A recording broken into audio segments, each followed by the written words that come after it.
But this time, man, I'm trying to show y'all where to find this EP because some of y'all, I know for sure you don't know Bandcamp as much, but this could be a good place to, understand the industries properly. So Bandcamp is basically a place where um, people can buy records. They can buy CDs, vinyl, merch, any kind of merch that you're selling. You can sell it online with Bandcamp. This could also be helpful for other artists watching this. So as this album released, I decided not to put it on streaming platforms yet. So this is the first place where I would want you guys to find it. So I'm gonna do a breakdown and analysis of every song in this project. So it's 5 songs, right? It's Life is Fair and Unfair, Love the Craft, The Road to Richness, If It's Nice, Play It Twice, and The Mirror is Your Best Friend. Okay, so I'm gonna do like a background analysis of every song in this project, right? Because it took me a while before I even decided to release this project, and I released it because I had an intention of releasing an album before this, but I was like, nah, man, I think I still need to keep the hype going. I still need to keep the people entertained. So the first song, which is Life is Fair and Unfair, I really at a time of my life where I decided that, it's time to step out and look at the marketplace, you know, especially in our country, we're facing a lot of unemployment and all of that. So I decided, you know what, let me also step out and be that citizen who can also just try to find a job myself instead of calling myself a rapper and that's all I am, you know. And I think the reality started kicking in when I started seeing the characteristics of these people who are in charge of giving people employment and shit like that. And I think one of the biggest things I noticed is that they all gatekeepers. You know, they know they got family members too who looking for the same thing, and they know that they got kids and they got people they know that are dependent on them to find an opportunity. And if you come as a stranger and say, "Hey, I'm looking for employment and shit," they will definitely take you lightly. You know, doesn't matter if you got a degree nowadays; they will definitely take you lightly. So when I wrote the song, I just came back from, you know, interviews and stuff like that and working hard trying to find that opportunity. But then I realized, okay, basically, it's not as easy as I expected, right? It's not easy to find yourself in a position where you got certain opportunities that other people find difficult to even reach, you know? So when I wrote this song, Life is Fair and Unfair, I decided, you know what? I'm gonna make something people could relate to. I could make something that people could find a reason to resonate with when they're alone in their bedrooms listening to headphones or whatever, and just question the way we see reality and the system they build around us.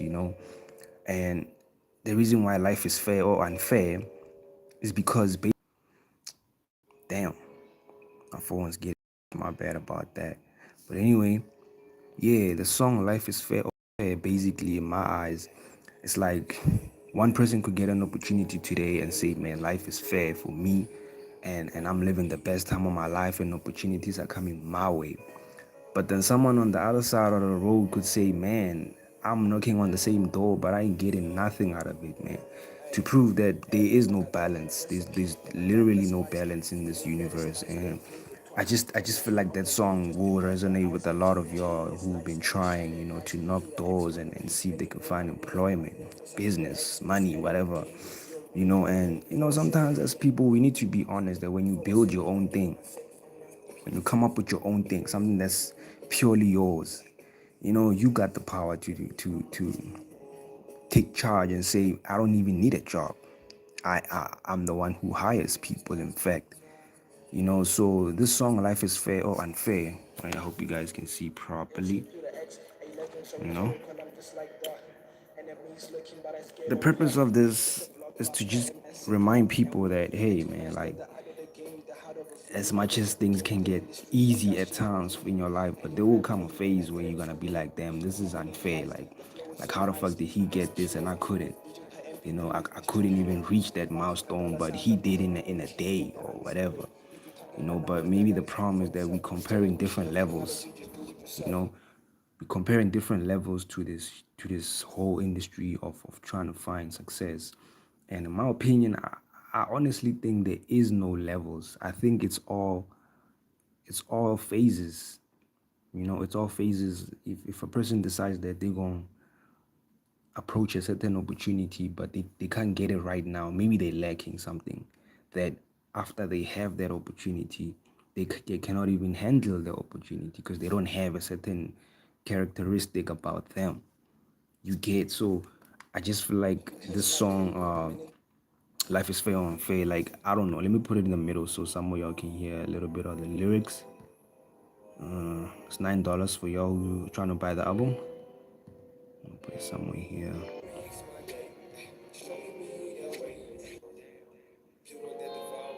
On somewhere where I actually put a message.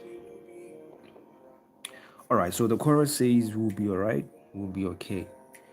But obviously it's more than just that. I could say we'll be all right and we could be okay all day, but some people are not all right. But basically, what I'm trying to tell you is that if you believe that you are blessed, you will start seeing blessings more often. And when you believe that if you're going through a tough time in your life and you just tell yourself, you know what, I'm gonna be all right, I'm gonna be okay, it's gonna all fade away.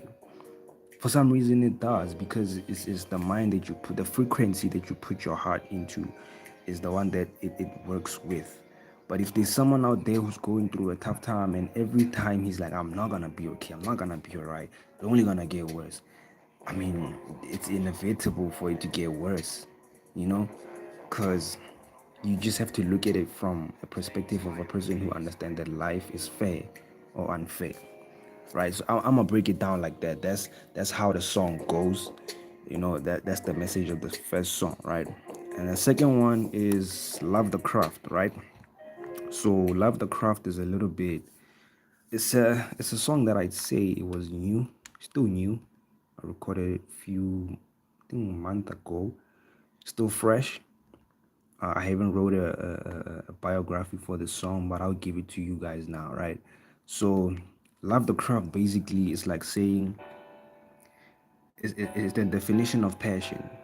You know, the definition of passion is like saying, man, I love this, and I could do it for free, even if they choose to pay me.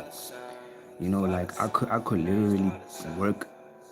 I could draw for free, and someone will say, I want to buy your painting that you started off as a drawing. Or let's say I am painting in general and I'm doing this for fun.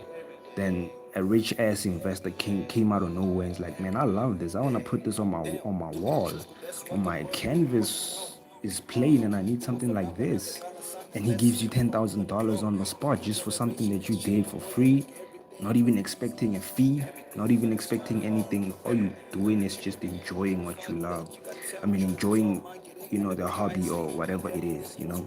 And when I say love the craft, I mean like love it so much that you're not expecting someone to pay you to do it. You're expecting to be great at doing it. That's all you're expecting back.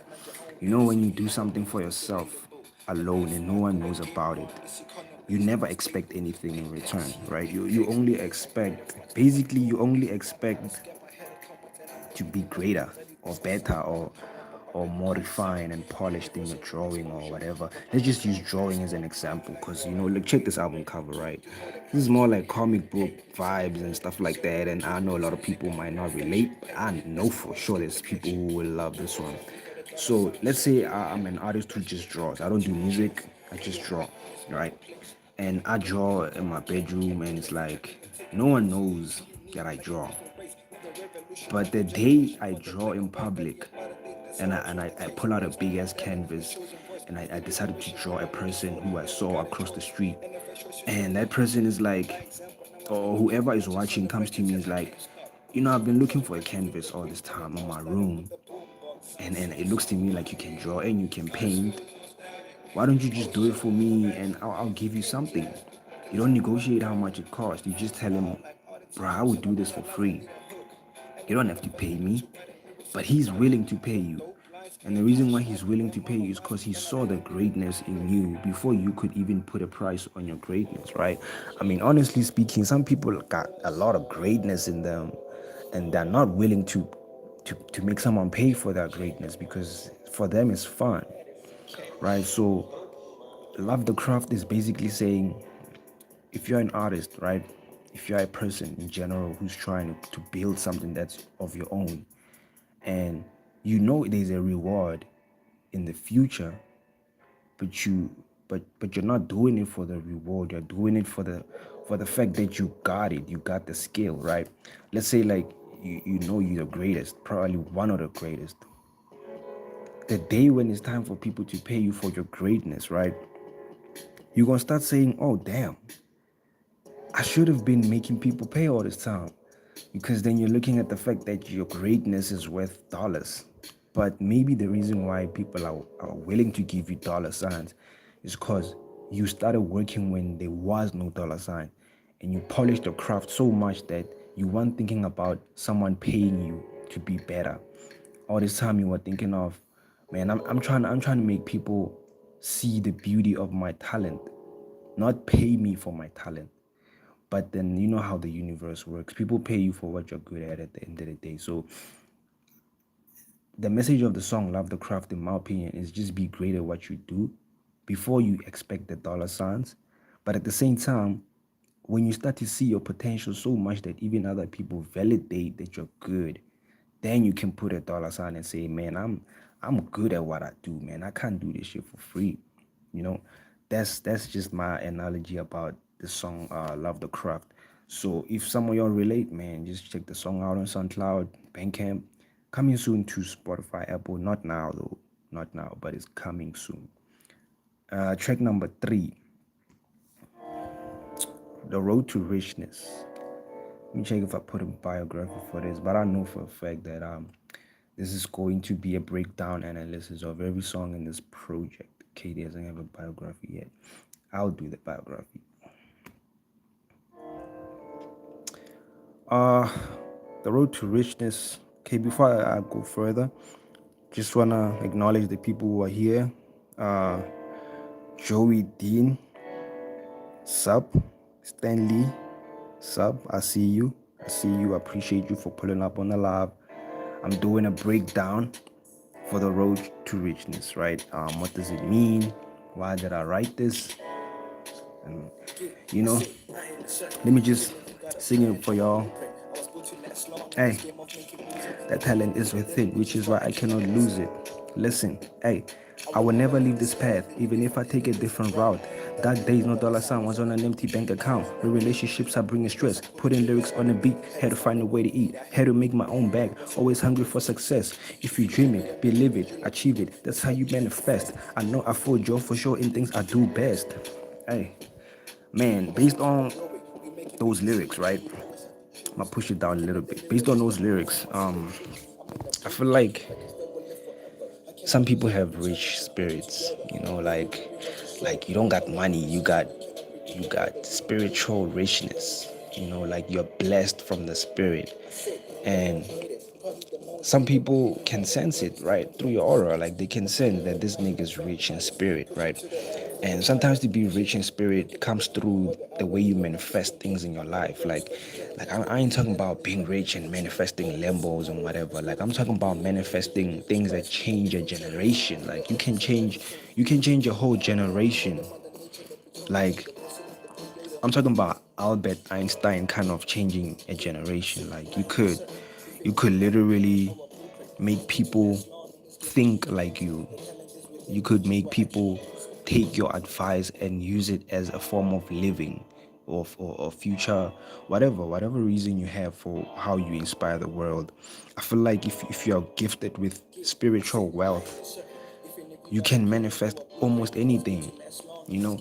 And in the music industry, of course, if we're trying to manifest, obviously we're gonna say we want the fame, we want the people, the stages and dollar signs, millions of dollars and shit. But honestly speaking, we know spiritual wealth in music is how you impact people. Like I ain't talking about them paying to see you on stage. I'm talking about them listening to your album and tomorrow saying, damn, I wanna live like this. I just realized something about myself that I never saw. And I only realized after listening to this album.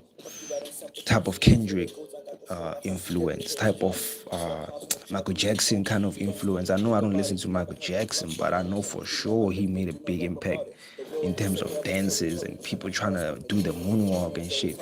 I feel like that's impact, that's spiritual wealth. If you look at this cover art, right?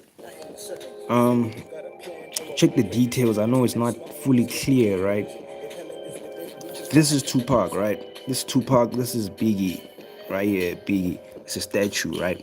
It's like a galaxy rap battle and stuff like that. So the reason why I put these icons, man, is that I'm trying to show you that their impact was not about the money. It was about the culture that they build within a certain city or the whole America, right?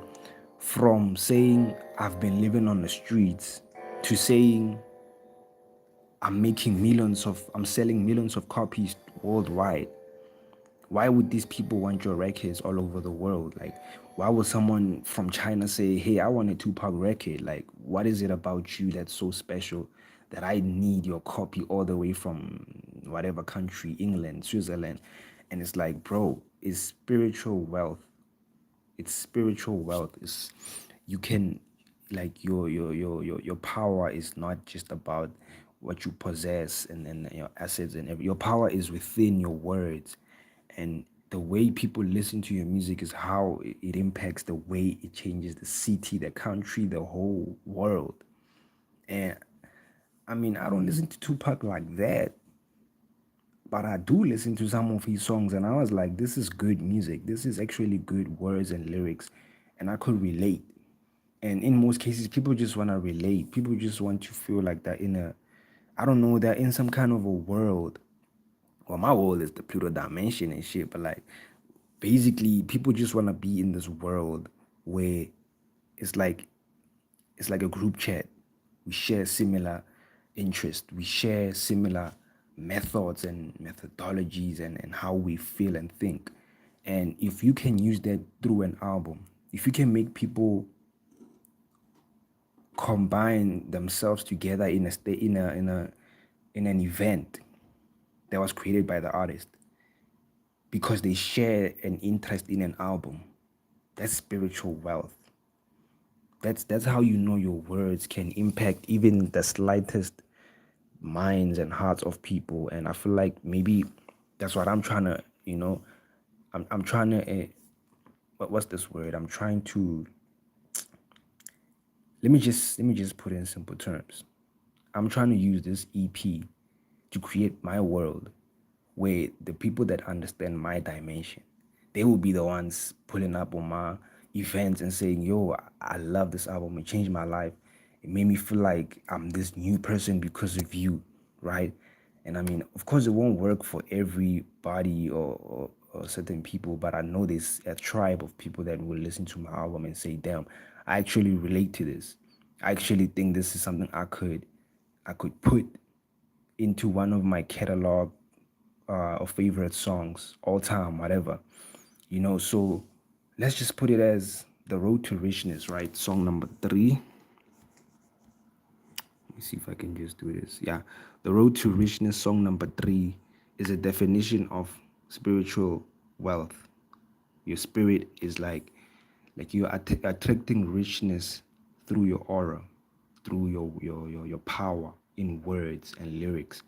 And at the end of the day, the power that you possess at the beginning may not be worth dollar signs, which is the song that came here, Love the Crop. Your power will first come off as practice, as just I'm in my bedroom or I'm in the studio, I'm just writing a song. I don't even know what to write. I'm just writing whatever's on my mind. And something happens, and I step out the house, or I step out the studio, and I go through something crazy. Let's say I went through this journey where I had to find something, whatever, or I lost something, and I gain it back later after I learn a big lesson, right? Then I come back to the studio, and I write about it, right? And the moment I write that story, unconsciously I'm like, okay, maybe it was just a story to add on to my lyrics. But the bigger picture is that that story that you wrote when you just went out of the house for that moment might be the same story that 10,000s of people will say, I relate. They will say, damn, I can't believe he went through that. I went through the same thing too. But when you think about it, you just wrote a layman story that you just went through it while you're in the process of writing your lyrics, and you came back home or to the studio and you wrote it. Imagine something as simple as that can be the reason why people relate with your music, because you told them a real story. And I think there's something that I've heard from Kendrick. He said he's writing music for also the people that don't have a voice, for people that cannot speak. Because if a person cannot speak, they cannot express. And if they cannot even speak, but they can hear, they can only express through music, right? That's the truth. You will never understand until you're in that position. A person who cannot talk can only use music to listen to voices, and they can't sing, but they hear you sing on your music, and maybe they feel like they could, but they can't, but they feel like they can through your songs. It's like he or she's singing just by listening to your songs, but there's no voice coming out of your mouth. But you just feel like you're them when you're listening to the music. So I think that kind of impact, in my eyes, is spiritual wealth. You can impact people's lives in certain ways that even you couldn't see. There's something crazy about music, is that it's so easy for me to see 10,000 people played my song. But the weirdest thing about it is actually passing by my fans and saying, and just popping up next to someone playing my song, like literally streaming my song. And I'm like, damn, look at how he's dancing. Like I couldn't even see this all this time. I just thought it's just numbers. I thought it's like people just there chilling, watching my videos on YouTube or wherever, only to find that actually people are literally tapped in, that they're logged in the albums, that streaming, and that those numbers, those 10,000 views, they're actually people that actually like tapped in the music and listen to every word, verse by verse. And I think we make these views look like they're nothing. If someone has like 500 views right now, if you really think about it, like 500 views is 500 people, right? I'm not talking about repeat views. I'm talking about like on the spot views. If 500 people is watching you as we speak, and you had to see all of them what they're doing, you realize how much attention you have is far greater than 50 people in front of you. It's crazy, but if those 500 people had to be next to you right now and watch you rap, watch you draw, watch you sing, watch you do whatever expertise you're good at, that's when you start to value all these views. And I'm trying to approach it like that. And that's why I'm not even trying to force this album to go on Spotify and Apple. I know y'all got Spotify and Apple Music. I know I got plenty records in there. If y'all want my current records, you find it. But this one is a timepiece, man. I'm putting this on Bandcamp. Check the website. If someone else still don't know this website, it's called Bandcamp. Okay, just say PlutoX or PlutoX the Plutonium Bandcamp. You'll definitely find, and you can stream it for free. Like, you don't have to necessarily buy it to play it. You can just press play and there you got it. So, song number 4, right? My bad. Song number 4. Still loading. Wait.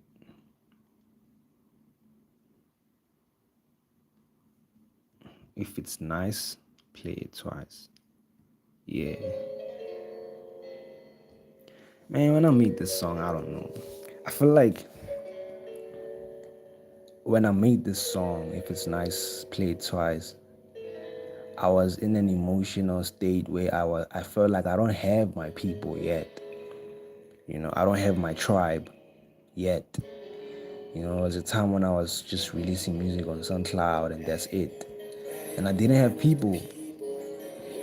You hear the chorus. Find us the people. Where is my people? Man, when I wrote the song, I was like, damn. I've been making music. This is like a story from years back. Like I've been making music. You know, and I was like, damn.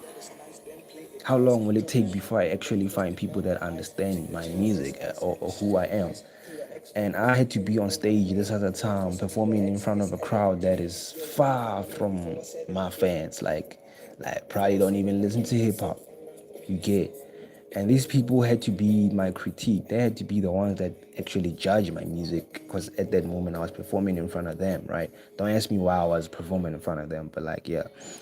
And it showed me that sometimes it's not about who the people are. Sometimes it's about the listener in general. Some people can love your songs even if they don't like the genre and it's not their thing, but they can still say, damn, this is quality.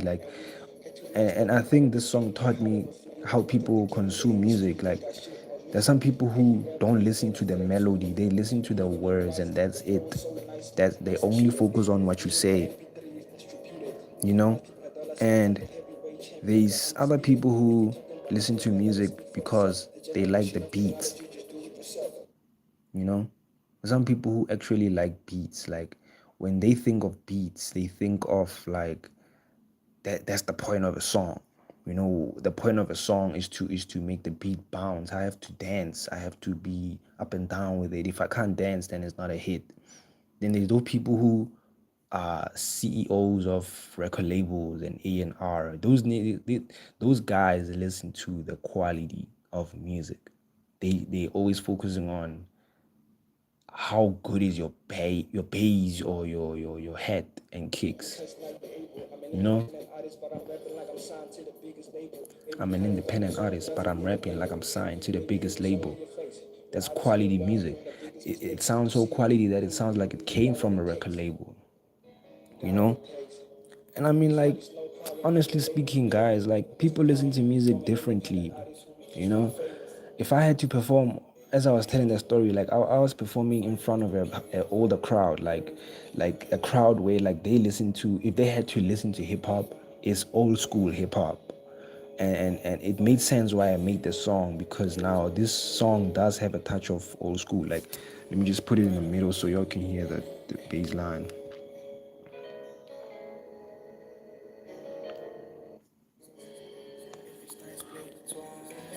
This is a boom bap type of song. PlutoX, a legend, so rhetorical, I'm just like the enemies looking, but I'm scared of ya. It's a blockbuster, a massacre, and we had to master the art of the game, the heart of a flea. My roast of the game, the industry ain't got shit on me. Any rap name ain't a threat You to get what I'm me. saying? This is old school, you know. So I was like, damn, if I could perform in front of a crowd where it's not necessarily my people, it's more like it's just discovery, just trying to polish. I was trying to polish the skills. I was trying to polish the rapping skills, and I could tell that I'm not doing this for money. I'm not doing this for dollar signs and saying, hey, I'm good at what I do, so pay me. I was doing it because I had to understand that the crowd also determines your the level of your performance and how good it is. Like, if the wrong people are watching, the confidence leaves away like it was never there, because there are people who are not tuned in or who are not even interested. They are already waiting to criticize. They can hear that this is not what they like, but they're waiting for that criticism or that mistake. And when you know you're great at what you do, you won't make that mistake. Of course, you just polish your skills so much that even a person who doesn't like what you do will end up in like, damn, but he's good though. I don't like this style, but he's doing it better than a lot of people.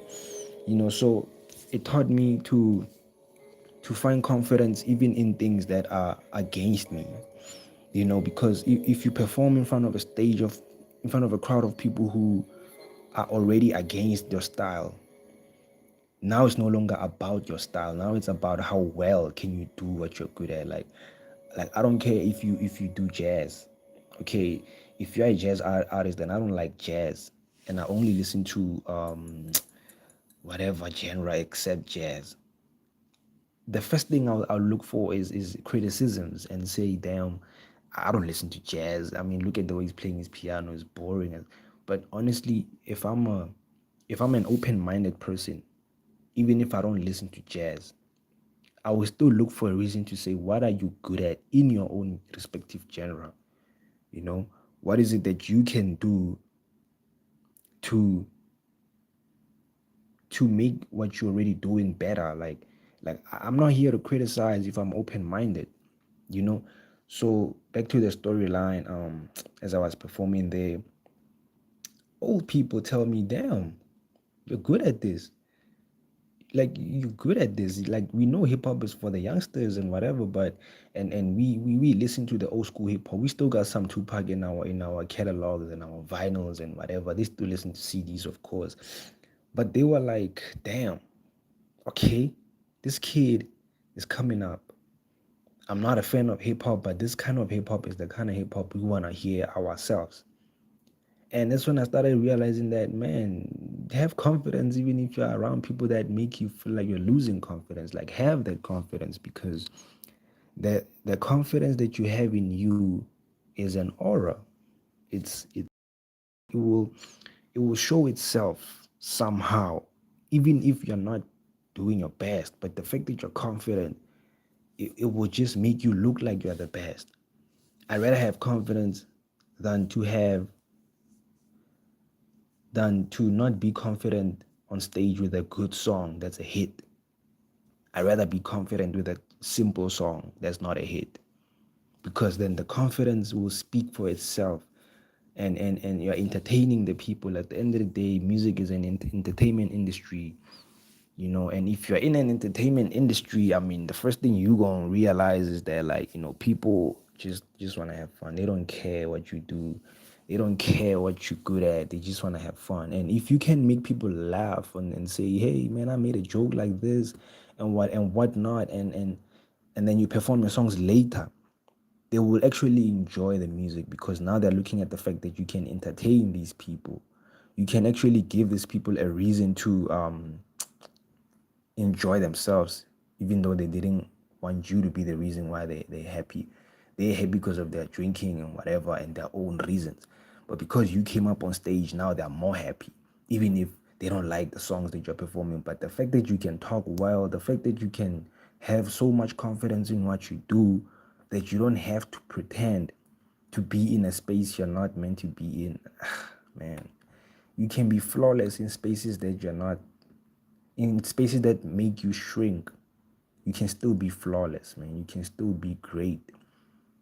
So the story of the song called If It's Nice, Play It Twice was that you may not love hip hop, but if this song is nice, you can play it twice.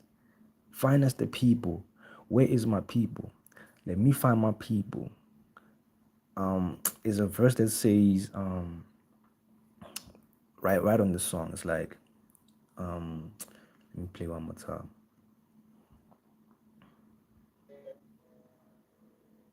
Oh, it's PlutoX. Okay, wait. I'll put it somewhat closer. On the way, just to melt the ice. Check the chain, it's ice, shining nice. PlutoX on the beat, and you know my name, Professor PlutoX. Okay. Yeah, this the part.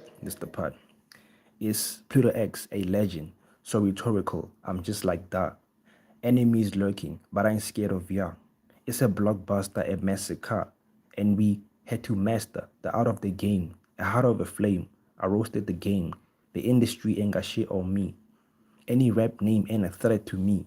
I'm moving in nicely. I'm moving in wisely. The flow is so nicely executed. Digital MP3 is distributed. Multiply dollar signs, I'm the heavyweight champion, the undisputed. If you're talking about numbers, let it speak for itself. The generation of technology, do it yourself. Because now you're able. I'm an independent artist, but I'm rapping like I'm signed to the biggest label. Maybe talent on its own doesn't need a label. You feel me? So basically it's like saying if I'm making songs for a certain group of people, but I have the confidence that even my sound is so quality that it sounds like it came from a big record label, it means I could be worldwide. Going back to the Tupac thing and Biggie, that if someone made a song in Los Angeles or Las Vegas, whatever, and all of a sudden he's telling us he sold 1 million copies, like that means that even someone in Argentina was like, bro, I want this copy. Someone in Belgium was like, I want a copy. How is your influence so big that someone who's 100,000 kilometers away from you can say, damn, I want this? Back in those era where phones were not even a thing, it was calling. I use a phone to call, not to send you videos on platforms. These people did it without internet. Okay, they've been on the game before the internet became a thing, and people all over the world said, hey, I want a Tupac CD, I want a Biggie CD, I wanna hear California Love, I wanna hear the song. It's a hit, but it's hip-hop.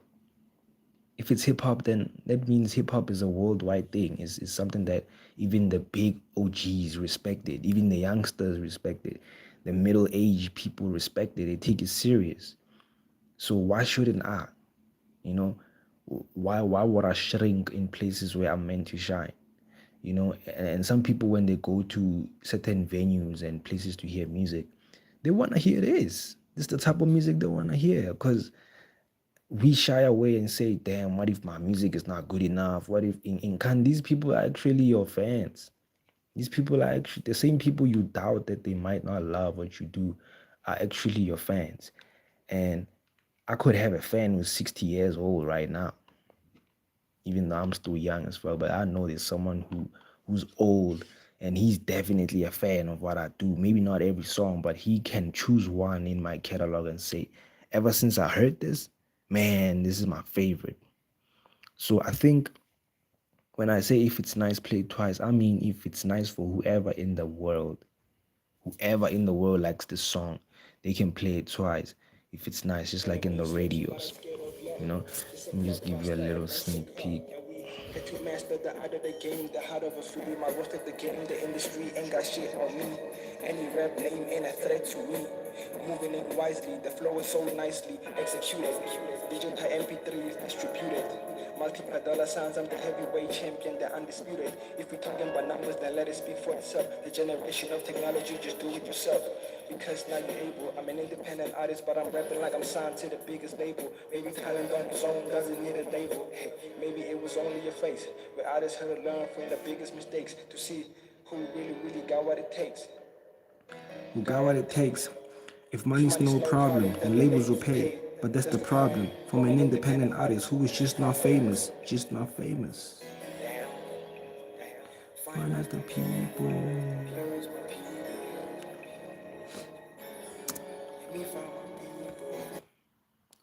So the last song, which is "The Mirror Is Your Best Friend," man, this one goes deep. This one is a little bit off. It's one of those songs that when you sit alone and say, man, who am I? Who are you? Like literally, who are you? And when I say who you are, I'm not talking about what you do. I'm talking about like when you look in the mirror and you look at your face. You know that thing where like it's just you, and the mirror is not saying look at this rapper or look at. It's just showing you how you physically look, and that's it. It closes the chapter like that. If you dress like this is how the clothes look on you. If you gym and you pull up to the mirror, this is how your body looks. Whatever change you do on yourself, the mirror will tell the truth and show you that, okay, this is who you are, you know? So when I say the mirror is your best friend, I basically mean like the mirror is speaking, even if it's not words, but it's it's a reflection of everything you do without even asking the mirror, tell me the truth. And you know how best friends are. The best friends tell you the truth, you know? Usually best friends are people who tell you the truth. They don't lie. They tell you, hey, you're not looking good with this outfit, man. Take it off. Or you're not, you know, this song that sounds like this, and I think if you just change that and that, it will sound better, you know. So I feel like so as the mirror is a place where you can say, okay, this is the truth. The world is full of lies and this deception, but the mirror is one thing that will always reflect the truth. So that's the message of this song. So I might have to wrap it up like that. Hope you guys check it out. You know, hope you guys check the whole project on Bandcamp. It's also on Patreon, but I don't know who uses Patreon. But whoever you are, man, you can check it out. So I appreciate everybody who came to watch. Appreciate you all. I appreciate even those that comment. I'm gonna see you next. I don't know when I'm gonna see y'all again on a live, but I'm pretty sure next time I'm gonna take the time to do some of these things again. Probably I'll do it on a drop the main album, cause there is an album coming soon. You know, still cooking, still in the vault. So I'm gonna do another live at that time. I don't know. I'm not a person who does live as much, but I know for a fact when I release my album, I'll be here. So I appreciate you guys. Thanks so much for watching.